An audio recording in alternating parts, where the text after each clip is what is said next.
गृह मंत्री इस्तीफा देंगे? क्या अब अमित शाह की कुर्सी जाने वाली है? क्या अब अमित शाह गृह मंत्री नहीं रहेंगे? क्या अब अमित शाह को इस्तीफा देना ही पड़ेगा? दोस्तों, गृह मंत्री अमित शाह का होगा इस्तीफा। बड़ी खबर निकल कर आई है कि अब गृह मंत्री के इस्तीफे की मांग तेज होती हुई नजर आ रही है, और ये मांग और कोई नहीं बल्कि अब राहुल गांधी करते हुए नजर आ रहे हैं। पूरा विपक्ष करता हुआ नजर आ रहा है। दोस्तों, आपको याद होगा संसद चल रही है, लगातार संसद का मॉनसून सत्र चालू है, पर इस मॉनसून सत्र में एक बार भी अमित शाह नजर नहीं आए। इस पूरे मॉनसून सत्र को 10 दिन पूरे हो चुके हैं, पर एक भी दिन अमित शाह जो है वो संसद में नजर नहीं है। क्यों? क्योंकि 20 जुलाई को किस तरीके से छात्रों पर बर्बरता की गई, अब उस पर सवाल खड़े हो रहे हैं, और अगर सवाल खड़े हो रहे हैं तो गृह मंत्री जी के पास जवाब ही नहीं है देने के लिए। अब जवाब नहीं होगा तो संसद में कैसे आएंगे? क्योंकि संसद में आ गए तो जवाब देना पड़ेगा, संसद में आ गए तो विपक्ष घेर लेगा, विपक्ष छोड़ेगा नहीं। अब ऐसा ही कुछ होता हुआ नजर आ रहा है। दोस्तों, राहुल गांधी कल संसद में बोलने के लिए जैसे ही खड़े हुए, अमित शाह का नाम उन्होंने जैसे ही लिया, वैसे ही बुरे तरीके से तिलमिलाते हुए नजर आए लोकसभा स्पीकर ओम बिरला और पूरे के पूरे तमाम एनडीए के सांसद जो सामने वहां पर बैठे हुए थे। बुरे तरीके से बिफर गए थे भाई, कि जैसी राहुल गांधी ने अमित शाह का नाम लिया। पर देखिए, उसके बाद राहुल गांधी ने संसद में तो भाषण दिया नहीं, क्योंकि वो जानते थे कि कोई सुनने वाला तो है नहीं। उन्होंने बुलाई एक press conference, urgent press conference बुलाकर सारे सबूत दे डाले। आप इन तस्वीरों को ध्यान से देखिएगा, इन वीडियोस को ध्यान से देखिएगा कि कैसे राहुल गांधी ने प्रेस कॉन्फ्रेंस करी, और पीछे अगर आप फोटोज देख पाएंगे, वीडियो में देख पाएंगे कि अमित शाह का चेहरा नजर आ रहा है, और साफ तौर पर लिखा गया है कि अमित शाह को अब जाना पड़ेगा। यानी कि अब गृह मंत्री अमित शाह की कुर्सी पर खतरा मंडरा रहा है। अब गृह मंत्री अमित शाह के इस्तीफे की बारी है। यह बहुत बड़ा सवाल है कि क्या गृह मंत्री जो जवाब नहीं दे पा रहे, क्या वो इस्तीफा देंगे? क्या वो दे पाएंगे इस्तीफा? क्या संसद में जो आ नहीं पा रहे, जो विपक्ष का सामना नहीं कर पा रहे, क्या वो विपक्ष की बातों को मानकर इस्तीफा दे देंगे? क्योंकि एक एजुकेशन मिनिस्टर के इस्तीफे के लिए 1.5 महीने तक छात्रों ने आंदोलन किया। एक एजुकेशन मिनिस्टर के इस्तीफे के लिए लाठियां खाई, सब कुछ, कैसे उन्हें चोट आई, और सब कुछ देखा है इस देश ने, जो तस्वीरें निकल कर आई थी। तो क्या होगा? गृह मंत्री क्या राहुल गांधी के कहने पर इस्तीफा दे देंगे? राहुल गांधी ने दोस्तों प्रेस कॉन्फ्रेंस करी। अब जब प्रेस कॉन्फ्रेंस करी तो वो बातें कही जो वो संसद में बोलना चाहते थे, और जो सबूत दिए हैं ना दोस्तों, वो सबूत सिर्फ विपक्ष नहीं बल्कि पूरी देश की जनता के सामने जब आए तो वो सवाल खड़े कर देते हैं वो सबूत, कि क्या वाकई में ऐसी चीजें हैं।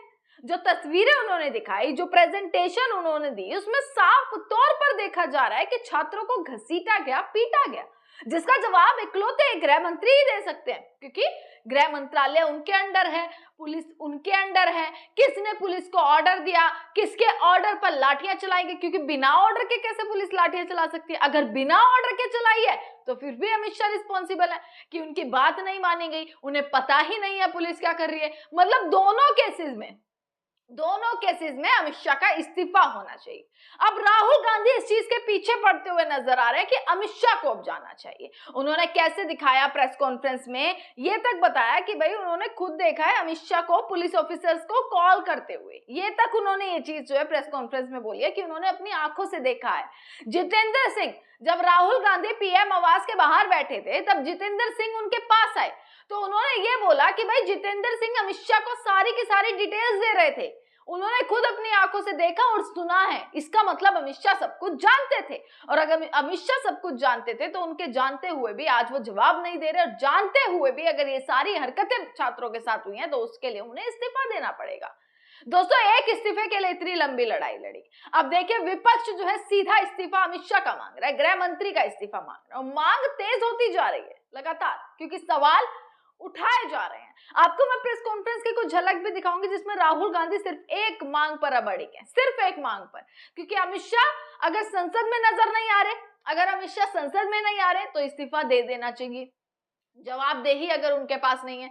इसी चीज पे राहुल गांधी एकदम फोकस्ड हो चुके हैं। तमाम ट्वीट्स भी बार बार करते हुए नजर आ रहे हैं कि अमित शाह को इस्तीफा देना चाहिए, अमित शाह को अब जाना चाहिए, क्योंकि गृह मंत्रालय नहीं संभल पा रहा है। अगर उन्हें कुछ पता नहीं है तो गृह मंत्री के तौर पर वो एकदम फेल हो चुके हैं। ये सारी चीज राहुल गांधी कहते नजर आ रहे हैं। आप प्रेस कॉन्फ्रेंस भी जरूर देखिएगा, आपको सुननी चाहिए वो प्रेस कॉन्फ्रेंस जिसमें उन्होंने तमाम प्रेजेंटेशन के साथ फोटोज वीडियोस लगाकर तमाम सबूत दिए हैं कि कैसे। आप इस फोटो को देखकर ही समझ जाएंगे कि कौन जिम्मेदार है। लिखा है यहाँ पर कि कौन जिम्मेदार है, यहाँ पर रिस्पॉन्सिबल कौन है, जिसके नीचे अमित शाह की फोटो लगाई गई है। RAF CRPF जो लगाई गई और जो उनकी तरफ से जो बर्बरता की गई, आखिरकार किसके ऑर्डर पर की गई। दोस्तों मामला ना अब बेहद बिगड़ता जा रहा है। उस मामले को मैं कहती हूँ कोई और नहीं बल्कि अब सरकार ही संभाल सकती है। क्योंकि कैसे आप आए, आप संसद में आइए, आप जवाब दीजिए, जो जो सवाल आपसे पूछे जा रहे हैं आप उनकी जो है उनका जवाब दीजिए। उनका जवाब सिर्फ विपक्ष नहीं चाहता सुनना, उनका जवाब इस देश की जनता भी सुनना चाहती है कि आखिरकार क्यों हुआ ये सब। अगर आज आपके इस्तीफे की मांग तक की नौबत आ गई है तो आखिरकार क्यों हुई है। संसद चल नहीं पा रही, सत्र चल नहीं पा रहा, लगातार आप देख रहे हैं बवाल मच रहा है। राहुल गांधी को कल बोलने नहीं दिया गया, ऊपर उनसे माफी मंगवाने की बात कर रहे हैं, तो आज संसद नहीं चली। आते ही 2 मिनट में कुर्सी खाली कर दी बिरला जी ने। कैसे 2 मिनट में विपक्ष ने ऐसा हंगामा मचाया कि भाई आप तो एकदम पक्षपात करते हुए यहाँ पर नजर आ रहे हैं, आप NDA वाले की सुन रहे हैं, आप हमारी सुन ही नहीं रहे हैं। कल राहुल गांधी को किस तरीके से चुप कराया। अमित शाह को आप चाहें तो बुला सकते हैं, आपके कॉल पर अमित शाह आ सकते हैं, पर आप वो भी नहीं कर रहे हैं। आप ये मुद्दा ही नहीं उठा रहे कि गृह मंत्री का बहुत बड़ा इसमें रोल है, वो सारी चीजों को सुलझा सकते हैं। पर इस तरीके से बवाल आज संसद में मचा है, संसद के भीतर भी संसद के बाहर भी, कि किसने ऑर्डर दिया।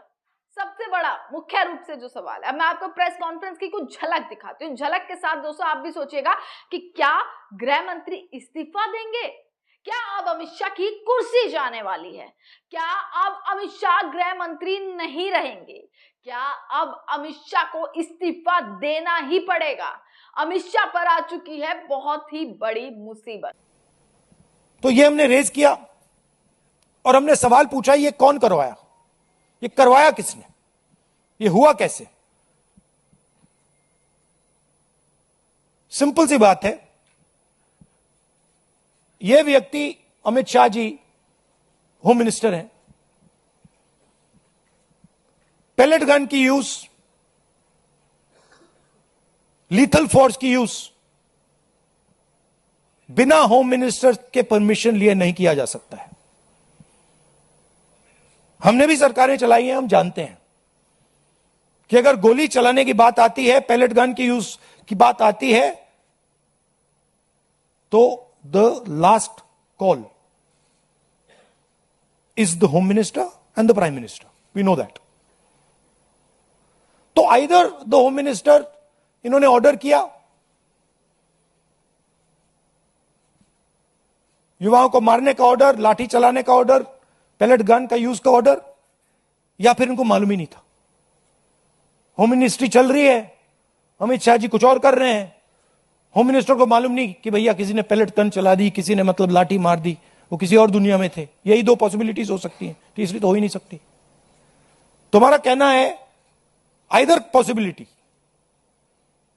इनको जाना है।